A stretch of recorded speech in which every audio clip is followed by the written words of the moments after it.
परंतु बीजेपी ने सीट को खाली इसलिए किया क्योंकि देखिए, माँ होती है ना, उसके लिए सभी बच्चे बराबर होते, सभी का वो इक्वल प्यार करती है। हाँ, हो सकता है किसी को खाना मुंह पे ले जाके दे दे, किसी की थाली में रख दे और किसी को हाथों से खिला दे, बस इतना ही फर्क होता है। तो उसी प्रकार आप समझिए कि भाजपा ने जो है अपने सभी बच्चों को, अब वो किसी में भेदभाव कर नहीं पा रही थी, तो उसकी रोडें अच्छी नहीं है, आपके यहाँ बिजली नहीं है, आपके यहाँ पानी नहीं है, तो आप डेवलप ही नहीं है। लेकिन मैं इससे कहीं ऊपर उठ के हमारे बच्चों के लिए, हमारी माताओं के लिए जो योजनाएं आई हैं उनके लिए कार्य करना चाहती हूँ। लाल तप्पड़ का एक इंसिडेंट, कुछ हमारी बहन के साथ कुछ मिसबिहेव वाला, और मैं उसको पब्लिक नहीं कर रही हूँ, मैं एक बात बता रही हूँ। हमारा चौराया, कितने एक्सीडेंट्स वहाँ आए दिन हो रहे हैं। मतलब आज हमारे लिए हमारा गांव सेफ नहीं है क्या? बहुत स्वागत है उत्तराखंड टाइम्स में और आपको बधाई कि आप अपने गांव के लिए कुछ करना चाह रही हैं। बिल्कुल, मैं पहले तो आपको प्रणाम, आपके चैनल के माध्यम से सभी मेरी माता बहनों को, भाइयों को, सभी को प्रणाम करना चाहूँगी और धन्यवाद, आपने मुझे आके यहाँ कवर करना उचित समझा। उतरी हूँ मैदान में, चुनावी रण में, साहबनगर 29 सीट से जिला पंचायत प्रत्याशी के तौर पर अपने क्षेत्र के लिए, अपने समाज के लिए, अपने लोगों के लिए कुछ करने की सोच के साथ इस चुनावी रण में उपस्थित हूँ सभी के बीच। जी, साहबनगर सीट बड़ी हॉट हो रखी है और बीजेपी ने इसको खाली भी कर दिया, क्यों? मतलब इतना क्यों हो रहा है इस सीट में? देखिए, साहबनगर सीट, मैं कहूँगी कि इस टाइम पे ये वो सीट है जहाँ पे सभी को लगता है कि वो काबिल हैं, और जो कि उचित भी है सभी का सोचना। सब अपने लिए इस बात को मान सकते हैं, मैंने माना, औरों ने माना, सभी ने माना इस तरीके से। परंतु बीजेपी ने सीट को खाली इसलिए किया क्योंकि देखिए, माँ होती है ना, उसके लिए सभी बच्चे बराबर होते, सभी का वो इक्वल प्यार करती है। हाँ, हो सकता है किसी को खाना मुंह पे ले जाके दे दे, किसी की थाली में रख दे और किसी को हाथों से खिला दे, बस इतना ही फर्क होता है। तो उसी प्रकार आप समझिए कि भाजपा ने जो है अपने सभी बच्चों को, अब वो किसी में भेदभाव कर नहीं पा रही थी, तो उसने किया, भाजपा ने सबके आगे जो है खाना सिर्फ रख दिया, थाली रख दी कि अब आप इसे सजाओ, खाओ, जो आपकी इच्छा है वैसे करो, आप स्वतंत्र हैं, खुला आसमान है, जो अपनी क्षमता के हिसाब से जितना उड़ना चाहता है उड़ सकता है। इस सोच के साथ भारतीय जनता पार्टी ने सीट को खुला छोड़ा है, क्योंकि भाजपा नहीं चाहती, या मैं कहूँगी भाजपा क्या, हम कार्यकर्ता नहीं चाहते कि हम अपने संगठन को खोएं या उसे किसी भी तरह से नुकसान कर पाए। और इस चीज़ के चलते, इन बातों के चलते, सोच के चलते, तो सभी को ये संगठन का निर्णय सर्वोपरि मान करके जो जो कैंडिडेट तैयारी कर रहे थे, सब चुनावी रण में हैं, क्योंकि खुला मैदान हमें मिला है, तो सब तैयार है। अंजलि रावत जी, 12 सालों से आप बीजेपी के लिए काम कर रही हैं, फिर अपने क्षेत्र में जिला पंचायत सदस्य का ही क्यों सोचा आपने?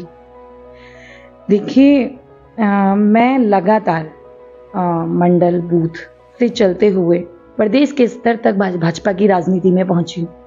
जब मैं वो काम कर रही थी, संगठन का काम कर रही थी, संगठन से जो मैं सीख रही थी, जो संगठन ने मुझे ज्ञान ध्यान दिया है, जो संगठन से मैंने लिया है, दूसरे प्रदेशों में जाकर के चुनाव का कार्य किए हैं, जब ये सब मैं कर रही थी तो बहुत सारी चीज़ें मुझे दिख रही थी जो करने की क्षमता मैं रखती हूँ।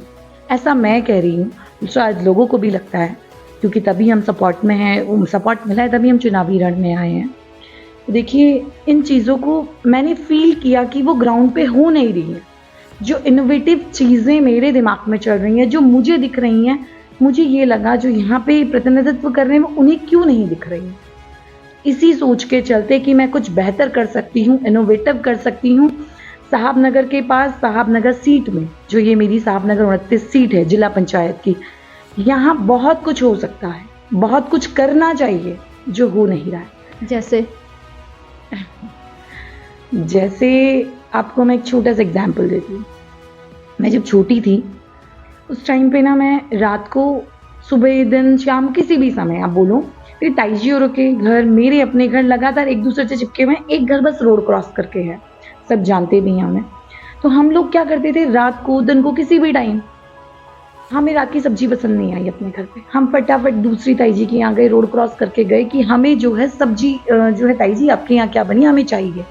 हम ये काम कर लेते थे उस समय पे और हम सेफ होते थे। मतलब हमें कभी घर से ये नहीं बोला जाता था कि नो नो नो नो अंधेरा हो गया रोड क्रॉस मत करो। गांव है, अपना घर है, मोहल्ला है, गाड़ियां उस टाइम रेड लाइट्स नहीं थी, लेकिन गाड़ियों को पता था इस गांव को स्पीडली क्रॉस नहीं करना है। अगर यहाँ किसी का एक्सीडेंट हो गया तो पूरा गांव एक तरफ होके आएगा। लेकिन आज की डेट में मैं आपको बताती हूँ, लाल तप्पड़ का एक इंसिडेंट, कुछ हमारी बहन के साथ कुछ मिसबिहेव वाला, और मैं उसको पब्लिक नहीं कर रही हूँ, मैं एक बात बता रही हूँ। हमारा चौराया, कितने एक्सीडेंट्स वहाँ आए दिन हो रहे हैं। मतलब आज हमारे लिए हमारा गांव सेफ नहीं है क्या? क्यों नहीं जो प्रतिनिधि हैं, मैं अपनी सोच से कह रही हूँ, जो प्रतिनिधि थे वो क्यों नहीं उन चीज़ों को कंट्रोल कर पा रहे? क्या एक रेड लाइट लगाने में इतना टाइम लगना चाहिए था? क्या वहाँ पे एक हमारा ट्रैफिक पुलिस का कांस्टेबल खड़ा नहीं करवा सकते थे प्रतिनिधि? अगर प्रतिनिधि एक लिखित रूप में रिक्वेस्ट भेजते तो क्या वहाँ पे वो नहीं हो सकता था? क्या हमारे बच्चों के लिए जो सुबह सुबह स्कूल जाते हैं उनके लिए एक बस स्टॉप की व्यवस्था नहीं हो सकती थी?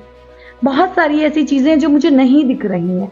आज भी हम बिजली, पानी, सड़क, जबकि मोदी जी ने विकास के नाम पे हमें इतनी योजनाएं, इतनी चीज़ें दे दी हैं कि हम महिला सशक्तिकरण पे आ गए हैं, हम बच्चों के लिए नई योजना पे आ गए हैं, महिला लखपति दीदी वाली योजनाओं पे आ गए, परंतु आज भी गाँव में कई जगहों पे बिजली, पानी, सड़क, ये बेसिक सी चीज़ें रह गई हैं। क्या ये होना चाहिए? आप हमारे हाईवे देखिए, हमारा हाईवे फ्लाईओवर्स बन गए, हाईवे एकदम हाई फाई हो गया है, परंतु फिर भी अंदर जाकर के आज भी उन्हीं चीज़ों में हम अटके हुए हैं। इन चीज़ों को देखते हुए मुझे लगा कि मुझे तैयारी करनी चाहिए, मुझे एक बार मौका मिलना चाहिए। नेता बनने के लिए शिक्षित होना ही काफ़ी नहीं है, जागरूक और आपका नॉलेज जो ग्राउंड का है वो भी बहुत ज़रूरी होता है, क्या लगता है? बिल्कुल, अगर आपको क्षेत्र के बारे में नहीं पता तो आप कैसे उस जगह का कार्य करें? शिक्षा आपको डेवलपमेंट देती है, आपकी सोच में इनोवेशन देती है। शिक्षा मतलब आप पढ़ाई लिखाई करके जो है उन चीज़ों को एक अच्छी तरीके से इम्प्लीमेंट करना सीखते हैं। लेकिन बड़े बुजुर्ग कहते हैं कि ये बाल ऐसे ही धूप में सफ़ेद नहीं किए हैं। ये बात सच है। जो अनुभव आपको ज़िंदगी देती है वो शिक्षा नहीं देती, और जो अनुभव, जो ज्ञान आपको शिक्षा से मिलता है वो ज़िंदगी दे देती है। लेट चलते फिरते लेट और उस समय तक समय निकल जाता है, तो पढ़ करके आप थोड़ा जल्दी डेवलप हो जाते हैं और समाज आपको ज्ञान सिखा देता है बाकी चीज़ें।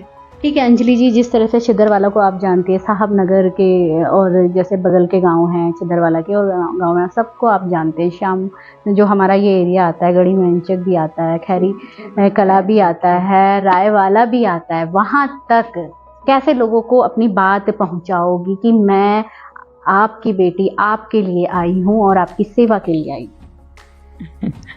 देखिए, मैं एक बात बताती हूँ आपको कि जब मैं छोटी थी ना, मतलब क्योंकि मैं बाय बर्थ यहीं से हूँ, ये बात तो आप भी जानती हैं और सभी हमारे क्षेत्रवासी भी जानते हैं। मैं जब स्कूल गॉड मैम के स्कूल से किया, मैंने उसके बाद पापा के ट्रांसफ़र रहे, पापा बैंक में हैं तो पापा बैंक लगा ट्रांसफर्स पे रहे, वापस पापा के साथ आए तो मैंने यहाँ पे फिर BSN स्कूल, जेटे सर के स्कूल से स्कूलिंग करी, इंटर कॉलेज से पढ़ाई करी, मैंने रायवाला के स्कूल से, आर्मी स्कूल से पढ़ाई करी। तो जब मैं स्कूल जाती थी वहाँ पे भी हमने बहुत सारी चीज़ें देखी हैं, ऐसा नहीं है। मैं परसों की आपको बात बताती हूँ, मैं रायवाला जा रही थी और मैं बिल्कुल थोड़ा अनकम्फर्टेबल होके बाइक पे बैठी हुई थी। मैं रायवाला की जनता से ही इस बारे में बात कर रही हूँ कि मैं अनकम्फर्टेबल होके बैठी हुई थी, तो मेरे भाई ने बाइक दौड़ाते हुए खचाक से वो गड्ढे में, और मैं हल्का सा स्लिप होते हुए रह गई। आई थॉट भाई कैसे चला रहा है? कह रहा मैं कैसे चला रहा हूँ यार, रोड पे गड्ढे हो रखे हैं। ये वाली चीज़ें रही हैं। तो मैंने देखा, मैंने कहा माय गॉड, वही बात वापस आ गई है कि जब मैं अभी कन्विंसिंग के दौरान, वैसे मेरी फ्रेंड है और भी सब चीज़ें, हमने स्कूल पढ़ा है, सब करा है, लेकिन आज जब मैं जा रही थी वहाँ, मतलब मैंने तब देखा कि आज भी वही स्थिति है जो हम लोग अपनी 9th क्लास में 8th क्लास में देखा करते थे आर्मी स्कूल जाते हुए। वो अंदर कैंप एरिया तो बहुत अच्छा रहता है, वो आर्मी एरिया होता है ना। फिर वहाँ पे जो मेरी दीदी बड़ी खुली वहाँ पर रहती हैं, जो वहाँ पे निवास कर रही हैं, मैं उनसे कहना चाहूँगी कि आज भी हम लोग जो है बहुत पीछे वाली चीज़ों के लिए, जैसे एक दिन मुझसे कोई कह रहा था कि यहाँ पे बारिश बांध दी जाती है, इस वजह से चीज़ें बदल रही हैं। मैं कहूँगी बारिश बंद जाती है, मतलब ये तो आसमान, कुदरत का एक मैं किसी की आस्था के प्रति बात नहीं कर रही हूँ, किसी की आस्था के खिलाफ मैं कोई बात नहीं कर रही हूँ। मैं एक बार अपनी बात क्लियर करती हूँ, मैं खुद बहुत धार्मिक हूँ, परंतु मैं ये कह रही हूँ कि सीरियसली आज भी हमें इन सोच पे रहना चाहिए कि कोई बारिश बांध सकता है। मतलब एक सपोज टू, मैंने कहा ना अभी फिर से आपको कि बिजली पानी सड़कें हम आज भी वहीं अटके हुए हैं, जबकि डेवलपमेंट बहुत आगे जा चुका है, बहुत ज़्यादा आगे जा चुका है। और अगर जनता मुझे रायवाला की, हमारी गढ़ी की, खैरी की, हमारी छिद्दरवाला की जनता मुझे आशीर्वाद देती है तो मैं बहुत कुछ इस क्षेत्र के लिए करना चाहती हूँ। ये बिजली पानी सड़क से ऊपर उठ करके, ये तो एक बेसिक मुद्दे हैं, ये तो हम करना ही चाहते हैं, ये तो करना ही है। एक प्रतिनिधि होने के नाते अगर आपकी रोडें अच्छी नहीं हैं, आपके यहाँ बिजली नहीं है, आपके यहाँ पानी नहीं है, तो आप डेवलप ही नहीं है। लेकिन मैं इससे कहीं ऊपर उठ के हमारे बच्चों के लिए, हमारी माताओं के लिए जो योजनाएं आई हैं उनके लिए कार्य करना चाहती हूँ। जी अंजलि जी, ये जो एरिया आपका है ये बाढ़ ग्रसित एरिया है, हर बरसात में दिख जाता है डेवलपमेंट कितना हुआ है। शायद इससे आप मतलब अछूती नहीं होंगी, शायद आपने भी ये सब चीज़ें झेली होगी, तो कैसे वहाँ पे कैसे सुधार करेंगे? देखिए, बाढ़ ग्रसित एरिया जो जनप्रतिनिधि होता है ना, मैं एक जस्ट एग्जाम्पल के साथ कहती हूँ कि जब मैं अभी घूम रही हूँ वोट मांगने के लिए, तो मैं अपने एक एरिया में गई, मैं स्पेसिफाइड नहीं करूंगी एरिया को, तो मैं गई तो वहां की रोड तो जंगलात और प्रतिनिधि की वजह से उलझी हुई है कॉन्स्टेंटली। लेकिन अभी मेरी नजर, मुझे नहीं पता और प्रतिनिधियों का क्या रहता है कार्य करने को लेके, चीजों को लेके, लेकिन मेरी नजर जब उस नाले पे गई तो मैंने तुरंत मेरे साथी को, जो मेरे साथ थे, उनको रोका। मैंने बोला यार ये पानी बढ़ता है ना हमारा बरसात के अंदर, यार आज तक तो बढ़ा नहीं। मैं कहा लेकिन संभावनाएं पूरी हैं, क्योंकि अगर ये पानी बह रहा है, ये नाला, ये नदी यहाँ से बह रही है, अभी हालांकि छोटी हो गई है, क्योंकि बरसात अगर ज्यादा होगी तो ये बढ़ेगी। ये पानी अगर आपने रोड बनवा भी दी भविष्य में तो ये पानी उछल के यहीं आएगा, लोगों के घरों में जाएगा। तो हमें रोड के साथ साथ इसके पुस्ते के बारे में भी सोचना है। तो मुझे लगता है कि प्रतिनिधि जब अपने क्षेत्र का भ्रमण कर रहा होता है, जब वो देख रहा होता है, तो उसे प्रिपेयर भी होना चाहिए कि बरसात आने वाली है, मुझे ये करना है, ठंड आने वाली है तो मुझे अलाव की व्यवस्थाएं करनी है, मुझे और चीजों की व्यवस्थाएं करनी, गर्मी आने वाली है तो मुझे लगातार पौधों के पानी से लेके और राहगीरों के पानी की व्यवस्था है। ये तो एक प्रतिनिधि का बेसिक सा, आप प्रतिनिधि ना भी हो, आप समाज से भी हो, आप तब भी इन चीजों के बारे में सोचते हैं, उन्हें करने का प्रयास करते हैं। इस तरीके से मुझे लगातार जो चीजें दिख रही है मैं उनके पर कार्य करना चाहती अंजलि, आपने जो महिला मोर्चा का आईटी संभाला है, 12 कितने साल संभाला आपने? इस वक्त प्रदेश पदाधिकारी महिला मोर्चा करते हुए मुझे 2.5-3 साल हो गए लगभग, कार्यकाल जो पूरा। तो पूरे प्रदेश की महिलाएं आपके उसमें हैं, पूरे प्रदेश टच में? हाँ, टच में है। हाँ जी। तो आपसे बेहतर महिलाओं की समस्याओं को कोई नहीं जान सकता, तो क्या करने वाली हैं महिलाओं की? देखिए, महिलाओं के लिए मेरा सबसे पहला स्टेप रहता है कि महिलाएं सशक्त हों, महिलाएं एजुकेशन हो। हम एक नारे के साथ चलते हैं, बेटी बचाओ बेटी पढ़ाओ, है ना।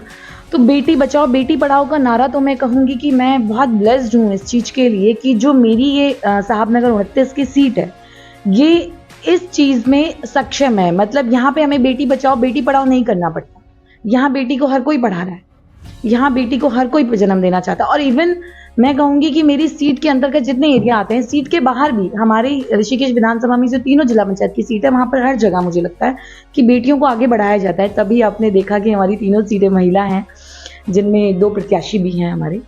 मैं अब महिलाओं के लिए करने का, इससे आगे बढ़ते हैं हम लोग महिलाओं के करने के लिए, महिलाओं को सशक्त बनाने के लिए महिलाओं का एजुकेशन जो उनका स्तर है, ये नहीं कि 12वीं करी और चलो बेटा फैक्ट्री नौकरी कर लो, चलो बेटा शादी कर लो। उनके अंदर, हर किसी व्यक्ति के अंदर, आपको पता है आपके अंदर एक टैलेंट है, मुझे पता है, और कई लोगों के अंदर बहुत कुछ टैलेंट होता है लेकिन उन्हें पता नहीं होता, उसे निखारना पड़ता है। तो हमारे लिए स्किल डेवलपमेंट योजनाओं से लेकर हमारी महिलाओं के लिए कितनी योजनाएं मोदी जी ने निकाली हैं, और मैं कहूँगी मैं उंगलियों पे गिना सकती हूँ, लेकिन आपका पॉडकास्ट थोड़ा लंबा हो जाएगा। कोई बात नहीं, आप बता सकती हैं, हम उसे कट करके डाल देंगे। तो इन महिलाओं की जो स्किल्स हैं उनको डेवलप करना, उनके लिए महिलाओं के, उनकी स्किल्ड करके, जैसे उन्होंने 12th कर लिया तो इसके आगे वो क्या कर सकती हैं, कॉलेज जाना चाहती हैं, नहीं जा पा रही हैं, तो वो अपने किस टैलेंट का उपयोग करके आगे बढ़ सकती हैं। मैं बोलूँगी आजकल एक बेसिक सा टैलेंट है सोशल मीडिया चलाना। सोशल मीडिया जनरली महिलाएं क्या करेंगी, इन्फ्लुएंसर बन जाती हैं। इन्फ्लुएंसर कैसे बनती है, अगर कुछ इनोवेटिव करें तो बात है, वो नाचना गाना शुरू कर दें। उन्हें ये बताया जा सकता है कि आप सोशल मीडिया में नाचने गाने के अलावा भी और बहुत कुछ कर सकते हो।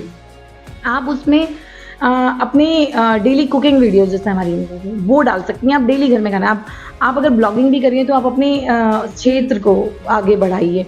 और इन सब के अलावा आप उसका कार्य कर सकती हैं। आजकल आपको कार्य मिलते हैं, आपको वीडियो एडिटिंग के लिए पे ऑफ होता है, आपको आपकी स्किल डेवलप करनी होती है, आप पढ़ने में अच्छी हैं तो आप ट्यूटन पॉइंट्स खोलिए, उसके लिए हम सहायता करेंगे। कई लोग बहुत ब्रिलियंट होते हैं लेकिन फाइनेंशियली थोड़े कम, है ना? ऐसे ही आपकी सिलाई बुनाई की स्किल्स है। क्या बुटीक और एक टेलर की दुकान में क्या अंतर है, आप बताइए? एक सिर्फ इतना कि बुटीक बहुत फैशनेबल फैंसी सा होता है और टेलर की दुकान बहुत सिंपल सी होती है। हम उनके स्किल डेवलप कर सकते हैं, हम उनकी बहुत सारी चीज़ों में, वो बजाए जाकर के कहीं नौकरी करें, किसी फैक्ट्रियों में नौकरी करें, वो सेल्फ हेल्प ग्रुप के माध्यम से अपने आप को आगे बढ़ा सकती हैं। और अब तो हमारे मोदी जी ने सेल्फ हेल्प ग्रुप्स के लिए इतनी ज़्यादा एक पोर्टल भी अभी चल रहा है हम लोगों का, मोदी जी के नाम से, मैं पोर्टल का नाम मैं जनरली याद नहीं है, लेकिन उस पोर्टल में आप डायरेक्ट अपने जो भी सेल्फ हेल्प ग्रुप्स अपने जो प्रोडक्ट बना रही हैं वो डायरेक्ट सेल कर सकते हैं। ऐसी बहुत सारी चीज़ें हैं और मेरा मेन मोटिव जो है इस सीट पे चुनाव लड़ने का, वो महिलाओं की सेफ्टी।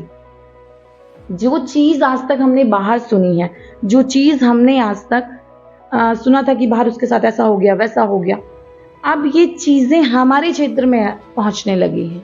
कुछ बाहरी और मैं बोलूँगी खराब मानसिक तत्वों के थ्रू, हाँ, खराब मानसिक असामाजिक तत्वों के थ्रू या जो भी आप बोलें, वो लोग हमारे क्षेत्र को टच कर रहे हैं, मेरी सीट को टच कर रहे हैं, मेरे गाँव को टच कर रहे हैं। वो अब यहाँ तक आ गए हैं, मुझे उससे प्रोटेक्शन चाहिए अपने घर की महिलाओं की, क्योंकि मेरी आने वाली पीढ़ी भी है, आपकी आने वाली पीढ़ी भी है, हमारी आने वाली पीढ़ियाँ हैं, उनके लिए वैसा ही सिक्योर करना है। और खासकर महिलाओं के लिए, क्योंकि आपको पता है बांधा महिलाओं को जाता है, बंद महिलाओं को किया जाता है, गलत महिलाओं को बोला जाता है और इस समाज को कोई कुछ नहीं कहता। युवाओं के लिए क्या सोच है, जिस तरह से हमारा युवा नशे की तरफ जा रहा है, उनके लिए क्या? देखिए, युवाओं के लिए आपको पता है, जिस प्रकार आपने कई बार कवरेज भी शायद दी हो, अगर यूथ 18 हमारा जो ग्रुप है वो लगातार युवाओं के लिए काम कर रहा है। आप देख रही होंगी उसमें वो लगातार जो है अगर गाय, डॉग वगैरह कोई भी किसी को चोट लग जाए उनको ट्रीटमेंट देने से लेके, ब्लड डोनेशन से लेके, गरीब कन्या के विवाह से लेके और बहुत सारी तरह से वो लगातार जागरूक करता है। इवन अगर किसी महिला के साथ कोई ऐसी असामाजिक घटना हो जाए या कोई गलत चीज़, तो वो उसके लिए प्रोटेस्ट करने से लेके अपने लेवल पे स्टैंड लेने तक का कार्य करता है। अब नशे के विरुद्ध की बात करते हैं अगर हम, तो ये बातें मैंने आपको इसलिए बताई यूथ 18 की कि वो इतना कार्य कर रहा है कि जब हमने यूथ 18 की स्थापना करी थी, जब हम लोग सोच रहे थे घर में, मैं और मेरे 2-4 भाई बैठ करके, कि क्या करा जाए कि जैसे तुम्हारे और मेरे जैसे जो युवा हैं, लड़के और लड़कियां जो भी हों, कि वो नशे की तरफ ना जाए, वो नशा ना करे, उनकी जो एनर्जी है वो सही तरीके से यूटिलाइज हो। तब जाके यूथ 18 का हमने संस्थापक बने थे, संस्था। तो मैं मानूं या इस चैनल के माध्यम से पता चले, आयुष रावत अभी आपको सपोर्ट नहीं कर रहा, आपने आयुष रावत को सपोर्ट किया था एज अ दीदी। देखिए, आयुष मेरा भाई है और मैं ब्लेस्ड हूँ कि मेरा छोटा भाई मेरे साथ कंधे से कंधे मिलाकर चलता है। अब मैंने उसे सपोर्ट किया, ये मैं कह रही हूँ उसका, मेरा और हमारे और भी ऐसे 2-4 भाई हैं ग्रुप के, जिन्होंने हम सब बैठ के ये चीज़ डिस्कस कर रहे थे। जब हम ये डिस्कशन कर रहे थे ना, तो उस टाइम वो भाई और मैं बहन नहीं, हम सब एक युवा पीढ़ी थे जो ये सोच रहे थे कि समाज के लिए, युवा वर्ग के लिए हम क्या करें। तभी हमने इस चीज की स्थापना करके इसके संस्थापक बने और चीजों को करा। तो आयुष आज भी मेरे साथ चल रहा है, चुनावी रण में चीजें कर रहा है। कई लोगों का कहना है कि भाई बहन के आपने ये चीजें सुनी भी है, अगर आप आयुष की बात हम खेल रहे हैं तो मैं ये चीज भी बताऊंगी कि आयुष यूथ 18 ग्रुप, जिसके साथ हजारों की संख्या में लड़के जुड़े हुए हैं, वो उसका संस्थापक है और मैं सह संस्थापक हूँ। हम लोग लगातार संगठन की सेवा के साथ यूथ 18 के जरिए भी समाज के लिए काम करते रहे हैं। तो आज वो मेरे साथ अगर कंधे से कंधा मिलाकर खड़ा है, तो इस वजह से भी खड़ा है कि यूथ 18 क्योंकि आपको पता है ओपन सीट है, सब अपना अपना कार्य कर रहे हैं, सब अपने अपने दम पे चुनाव पे हैं। हम लोग भी यूथ 18 के द्वारा जो समाज में कार्य कर चुके हैं, तो हम भी उस संस्था का उपयोग करेंगे, हम उस संस्था को साथ लेके चलेंगे। तो उसी के नाते वो संस्थापक और मैं सह संस्थापक हूँ, इसी नाते वो मेरे साथ कंधे से कंधा मिला के चुनाव में भी आप लोगों को दिख रहा है। क्या कहेंगे अंत में जाते जाते अपनी जनता से जो आपको वोट करने वाली है? मेरा आप सभी भाई बहनों, दीदी बुलियों और मेरे मित्रों ये अनुरोध है कि आप मैं ते एक बार आप मैं ते मौका दे दिया, बस एक बार मैं आपसे मौका मांगने लगी हूँ कि मैं बार बार कह रही हूँ कि मुझे आप अपने एक व्यक्ति एक वोट का कर्ज दे दे। मैं नहीं हूँ इतनी सक्षम, और सक्षम से पहले नहीं मैं इस चीज़ को सपोर्ट करूंगी, उस चीज़ की तरफ जाऊंगी कि मैं दारू, मुर्गा, पैसा, साड़ी, कपड़ा कुछ बांटूं, जैसा कि आज तक चुनाव में होता आया है और आप सब देखते आए। मैं इस चीज़ की तरफ बिल्कुल नहीं जा सकती और ना मैं इस चीज़ को समर्थन दूंगी। मैं सिर्फ इस चीज़ में विश्वास रखती हूँ कि आपका वोट, आपका मत, आपका अधिकार होता है। ये बात मैं सही बोल रही हूँ तो आप भी शायद मुझसे रिलेट कर पाएंगी कि एक मत आपका अधिकार होता है, और मैं आपका मत आपसे मांग रही हूँ। इसका मतलब मैं आपके वोट का कर्जा आपसे मांग रही हूँ, जिसे कि मैं पूरे 5 साल काम करके क्षेत्र में अदा करूंगी। वो कर्ज मैं आपका कार्य करके चुकाना चाहूंगी, ना कि मैं आपका वोट खरीदने आई हूँ, क्योंकि जो वोट खरीदेगा वो काम नहीं करेगा, वो आपका 5 साल शोषण करेगा।